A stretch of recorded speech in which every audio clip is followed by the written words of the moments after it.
Tai atvykus į Bulgarijos sostinę Sofiją, čia mus pasitiko kuklesnis pragyvenimo lygis. Jeigu minimali alga apie 550 eurų į rankas, tai iš tikrųjų nelengva.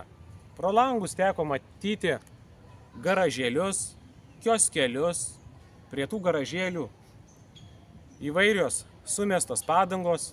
Na ir iš tikrųjų nemažai tų padangų, niekas nieko neišveža, šiek tiek šiukšlyno matosi. Mes apsilankėme viename iš istorijos muziejų, ten prabuvome gerą valandą.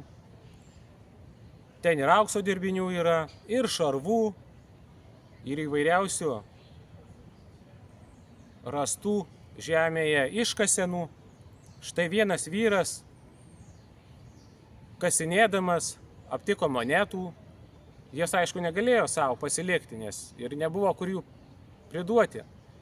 Tai jas paėmė kolekcininkai, o žmogui dar ir išmokėjo kažkokią piniginę premiją. Tai archeologiniai kasinėjimai vyksta dar ir dabar. Na ir būtent muziejai, ką pavyksta dar atrasti, paima ir priglaudžia. Tai pasakojo, kad seniau tame muziejuje buvo vieno žuvusio senovėje karininko tokio Dimitrovo smegenys Slovike.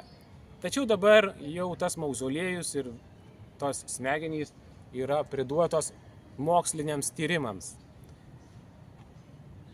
Na, žodis Bulgar reiškia kovotojas, čia dominuoja stačiatikiai, mes lankėmės vienoje iš cerkvių, pasivaikščiojome gatvėmis, susipažinome su įvairiais archeologiniais kasinėjimais, kurie vyksta aptverti. Na ir buvo duotas laisvas laikas, aš taip pat čia gatvelėmis prasijinėjau. Tai va, tai